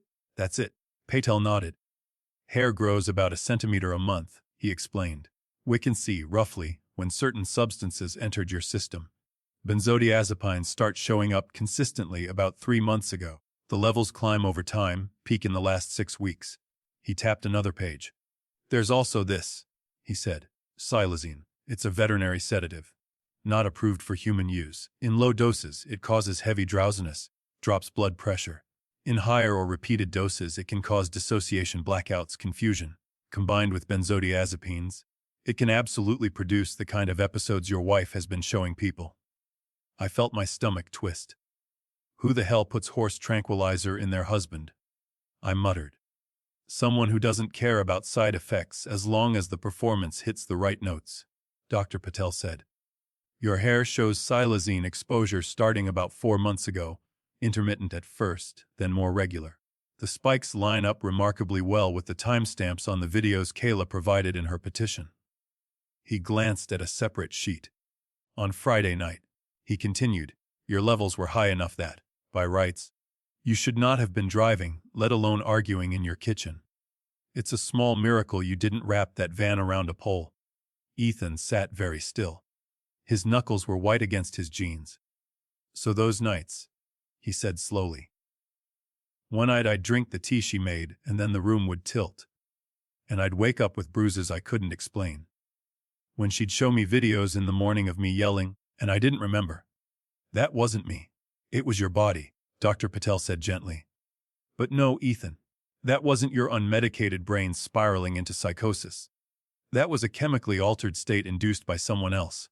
Ethan's face crumpled in on itself. He stood up so fast his chair tipped, clattering against the wall. I need a minute, he said, voice strangled. He stumbled down the short hall to the bathroom and shut the door. A second later, I heard the lock click, then the ragged sound of retching. I stared at the reports while my son emptied out more than just his stomach. Numbers, units, half-life charts. I knew nothing about most of it, but I knew enough about pattern and intent to see what it spelled. She didn't just undermine his sanity, Dr. Patel said quietly. She manufactured insanity and then called the cops to come look. A flush, running water, then silence. A minute later, the door opened. Ethan stood there, pale and damp, eyes red. He'd splashed water on his face. But it hadn't washed away the betrayal. I thought she was the only one who still believed in me, he said hoarsely. When I started forgetting things, when I'd lose hours, she was the one patting my hand and saying, it's okay, you're just stressed. I thought she was the one holding me together. He laughed once, a sharp, ugly sound. She was the one holding the needle, he said. I crossed the room in 2 steps and pulled him into a hug. For a second he stood stiff, then sagged against me like he had when he was 10 and scraped both knees on the same sidewalk. She tried to erase you, I said into his hair. Tried to pull you out of your own life and write herself as the main character. He pulled back, wiping at his face with the heel of his hand. She almost did, he said. I was starting to think maybe she was right. Maybe I had gone insane. Insane men don't think they might be insane, Dr. Patel said. They think they're the only sane ones in a world of fools. You questioned your own perception. That's not madness. That's someone twisting your reflection until you can't trust the mirror. He tapped the report with his finger. This, combined with the financial evidence Lena's gathering, he added, isn't just grounds for divorce. It's grounds for criminal charges. At minimum, aggravated assault with a toxic substance. Potentially attempted homicide. Given the dosages and your responsibilities to your children. Ethan swallowed. What happens to her? He asked. If we turn this over, if we walk into the police station right now with all of this, Dr. Patel said, they'll open an investigation. Maybe pick her up for questioning. Word will get out. She'll have time to destroy evidence, to move money, to spin her story. If she's as calculating as she appears, she'll also run. With the boys if she can. Which we can't allow. Lena's voice said from the doorway. She stepped into the room, having arrived while Ethan was in the bathroom. She wore a winter coat over a suit, folders tucked under one arm, the other already reaching for the lab reports. She flipped through them quickly, scanning. This is gold, she said. Nasty, ugly gold. It proves what she was doing. But if we throw it on the fire now, all we'll get is smoke. Ethan sank back into his chair, shoulders hunched. So what do we do? He asked. Wet while she tucks my kids into bed and tells them Daddy ran away. We keep her exactly where she is, I said. Whim make her feel safe, powerful, like she's already won. He looked at me, confusion and anger warring on his face.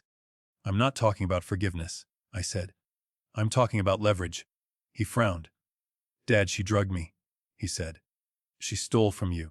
She made me look like a lunatic in front of my own kids. You want to what?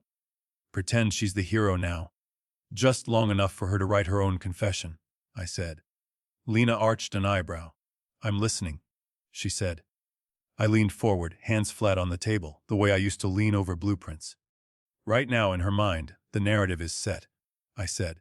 She's the brave wife who saved her kids from the unstable husband. The courts believed her once.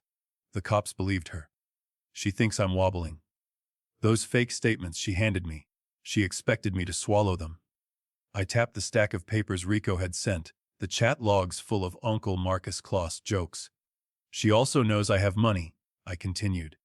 And she knows the more unhinged Ethan looks, the more likely I am to bypass him to protect the grandkids. She said as much when she whispered in my foyer. Lena nodded slowly. So you go to her, she said, hat in hand. Say you were wrong to doubt her. Say you've seen the light about Ethan's condition. You want to make amends by setting up something for the boys.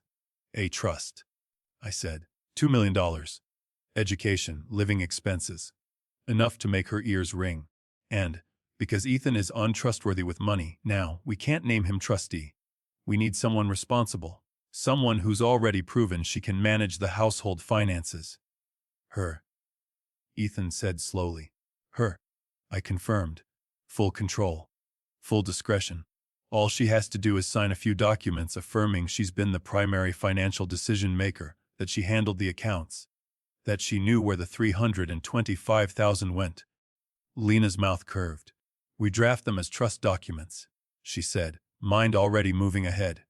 But embed sworn affidavits of financial responsibility, clauses that state she has had sole or primary control over marital accounts for the past year, that she authorized all major transfers, including those related to investment capital provided by Marcus Hayes, and we have her parents sign as witnesses, I added, attesting to her prudence, confirming that they received support from those funds with their full knowledge of the origin.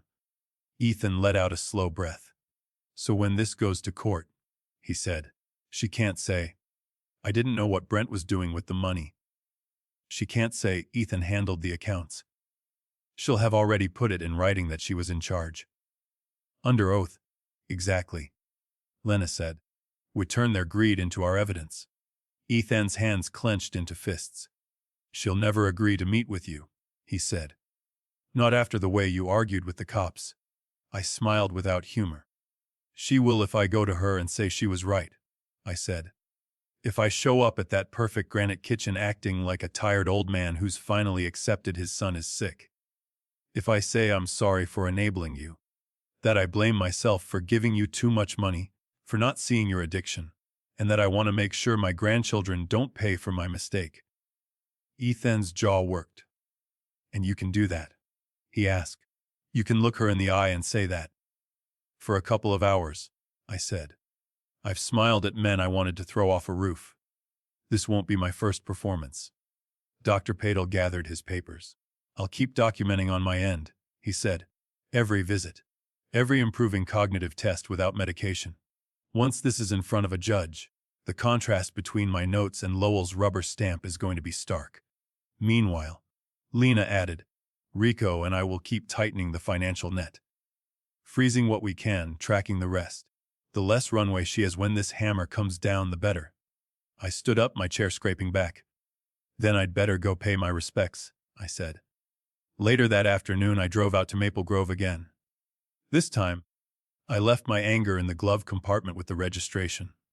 I parked a little way down the street and sat for a moment, letting my shoulders sag, practicing the way my hands would shake when I held my hat. When I rang the bell, Kayla opened the door with the same controlled surprise as before. Her makeup was softer this time, hair in a messy bun designed to look effortless. She wore leggings and a cream sweater, a picture of pout upon domesticity. Marcus, she said cautiously. Is everything all right? I let my gaze drop, my shoulders curve. May I come in? I asked. I owe you an apology. That piqued her interest. She stepped aside. The kitchen was even sheenier in daylight. Granite sparkling, stainless steel gleaming, not a cereal flake out of place. The boys' artwork was taped neatly to one wall, rainbow handprints and crooked houses under perfect magnets. Where are the boys? I asked. At school, she said smoothly. Full day. Structure is good for them with everything. I nodded as if that made perfect sense. I went to the island and sank onto a stool, making a show of rubbing my knees.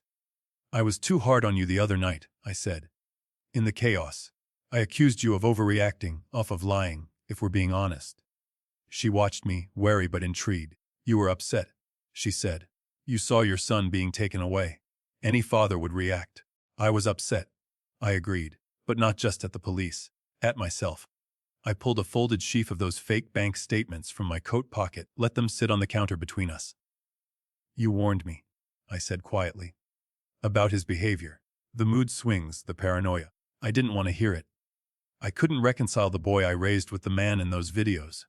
I told myself you were exaggerating, that you were dramatic. A shadow crossed her face. She folded her arms. I never wanted to be right about him, she said. I would give anything for the old Ethan back.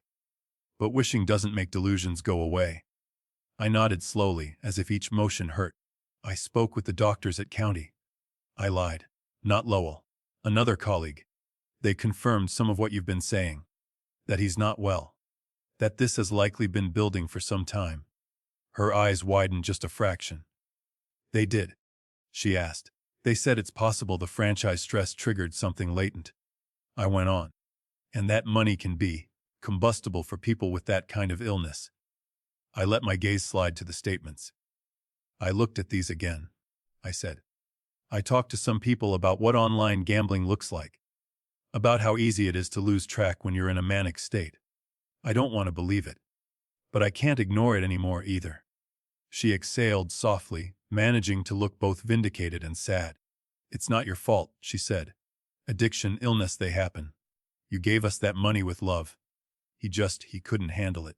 I made myself flinch just a little.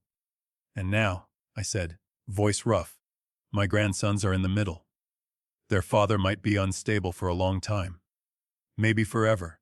And their mother has been doing everything she can to keep them afloat. Her shoulders lifted, a small preen she tried to hide. I'm doing my best, she said. I work extra shifts. I manage the bills. I deal with the schools when he forgets things. I just want them to have a normal life. I know, I said. That's why I'm here. I leaned forward, lowered my voice conspiratorially. I sold another property last month, I said. A small commercial building. I was going to roll it into something else. But, after everything, I've been thinking. I'm 70. I don't need more buildings. What I need is to make sure Noah and Jamie don't pay for the mistakes of the men who came before them. Mine. Ethan's. She went very still. What are you saying? She asked. I want to set up a trust, I said. For the boys. $2 million to start. More later, maybe, if I'm feeling generous. Money they can't touch until they're older. For college. For a home. For whatever gives them a fighting chance. Her mouth opened in a small, before she caught herself. Marcus. That's incredibly generous, she stammered. You don't have to. I do, I said. For my own peace. But there's a problem. I sighed, let my shoulders slump further. I can't put Ethan in charge of it, I said. Not now. Not with what the doctors are saying. Not with what you've shown me. If I leave that kind of money in his hands and his illness flares, I let the sentence trail off. She nodded sympathetically, eyes bright. Of course, she said. You have to think of the boys. Exactly, I said. Which leaves me with you. Her lashes fluttered. Me, she echoed. You're their mother, I said. You're the one juggling the finances right now. Paying mortgages, tuitions, whatever else. You're the one the courts listen to. You've proven you can make hard decisions when it comes to protecting them. Her chin lifted slightly at that. I want you to be trustee, I said. Sole trustee. Full authority over distributions from the trust for their care, their schooling, their housing, their lifestyle within reason. Ethan would have no access. I'd have limited oversight while I'm alive, but when I go, it's you. For a second, she forgot to pretend. I saw it flare in her eyes, the raw, hungry excitement. Then she swallowed it down, painted over it with a mask of reluctant humility. That's a lot of responsibility, she said. I don't know if You already carry it. I cut in gently. This just gives you tools and structure. Lena, my lawyer, the one helping me with estate stuff, will draw up the documents. All you'd have to do is sign. Maybe have your parents there as witnesses. They deserve to see that I don't hold any grudges. I was unfair to them, too. Her carefully plucked brows drew together. Lena, she repeated. Isn't she the one who sues hospitals? She's the best, I said. For something this size, I don't trust anyone else. She's not involved in the other situation. This is separate, clean. For the boys. I watched her weigh it.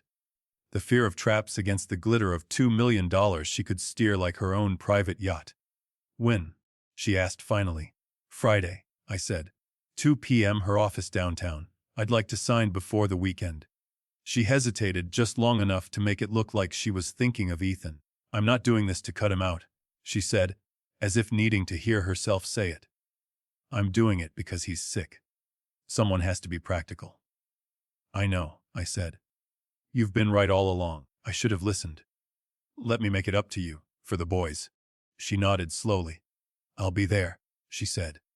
I'll tell my parents. They'll be relieved. This has all been so stressful. Good, I said, standing, letting my joints creak. Thank you for hearing me out. On my way back to the truck, I slipped my phone out and tapped the secure app Rico had installed. A little waveform danced across the screen, tracking our conversation. The tiny mic he'd planted under her kitchen island last week had done its job. I sat in the driver's seat for a minute before starting the engine, listening as the line kept recording. I heard her footsteps, the faint clink of a mug. Then the unmistakable sound of a phone being swiped open and dialed. Mom. Kayla's voice burst through the speakers, bright with barely contained glee. Pick up. Pick up. You are not going to believe this. A beat, then Marla's nasal tone. What is it, honey? I'm in the middle of a mask. The old man was just here, Kayla said, laughter bubbling under her words. He's broken, Mom. Completely bought the story. He thinks Ethan is some tragic addict. He actually apologized for not trusting me. Marla gasped. I told you he was soft, she said. What did he want? To give us money, Kayla said. $1 million. He wants to set up a trust for the boys. And he wants me to be the only one in charge. Full control. He said it. Not me. Marla squealed. Oh my God, she said. We're saved. You hear that? Saved. Tell him we'll come to that meeting in our Sunday best. Kayla giggled. He asked for you and Dad to be there as witnesses, she said. He wants to make things right. He's going through some big self-blame arc. It's almost cute. What about Ethan? Marla asked. He's still in the loony bin. Who cares? Kayla snorted. He's useless now. A drugged lump. The doctors can babysit him for all I care. Once that trust is signed, he can scream into a pillow for the rest of his life. The boys will have everything they need. And so will we. I thumbed the volume down and sat in the quiet condo parking garage, letting my anger cool into something else. Something steadier. When I got back upstairs, Ethan was sitting on the sofa, a glass of water in his hand, Dr. Patel gone for the afternoon. He looked up when I came in, searching my face. Well, he asked. Did she buy it? Oh, she ordered seconds, I said, hanging up my coat. She'll be at Lena's office Friday at 2. With your loving grandparents in-law in tow? He exhaled shakily. And you're sure this is the way? He asked. Not just walking in with the lab report and the banking records and letting the cops take it from there. If we do that now, she runs, I said. Spends what's left. Drags you through court for years, poisons the boys against you from a distance. I don't want her gone. I want her pinned to the board so completely that when we push, there's nowhere for her to go but down. He stared at the wall for a moment, jaw working. She tried to erase me. He said again, softer now. She almost succeeded. He met my eyes. I'm done being erased, he said. Tell me what to do on Friday. Nothing, I said. You're not going to be in that room at first. To her, you're still a drooling ghost in a hospital bed. Let her walk in thinking she's collecting a prize. We'll let her sign her name on her own confession. Then, when the time's right, I let the sentence hang. He nodded, understanding more in the silence than any threat I could have voiced. Okay, he said. We'll let her talk. Then we make sure someone finally listens to the right story. I poured us both a fresh cup of coffee. The irony not lost on either of us. No more special drops, I said. He managed a small smile. No, he agreed. From now on, if it goes in my mug, I pour it myself. Lena's conference. Maybe you've seen someone wrap control in the language of care. Maybe you've watched a spouse or a child's partner smile for the neighbors while they quietly sawed away at the beams inside your home. If you discovered your child's spouse was lying to doctors and police about them, would you risk blowing up the family to tell the truth? Do you think blood and marriage alone make someone family? Or is it their actions when you're most vulnerable? I'm curious about you, too. Has anyone ever tried to control your money or your decisions by calling you unstable or too old to understand? Have you ever felt someone stayed close only because they expected an inheritance? If you're comfortable, tell me your story in the comments. And tell me where you're listening from. What city, what country? It reminds me I'm not just shouting into the wind. If you believe elders deserve protection and respect, not to be treated as wallets and scapegoats, hit that like button, subscribe, and stick around. There are more stories like this, of betrayal of justice, of people who refuse to lie down and be buried. I spent my life building things that last. These days, I'm more interested in building something you can't see on a skyline, a little more courage in someone who needs it. A little more light in a family that's been walking in the dark too long.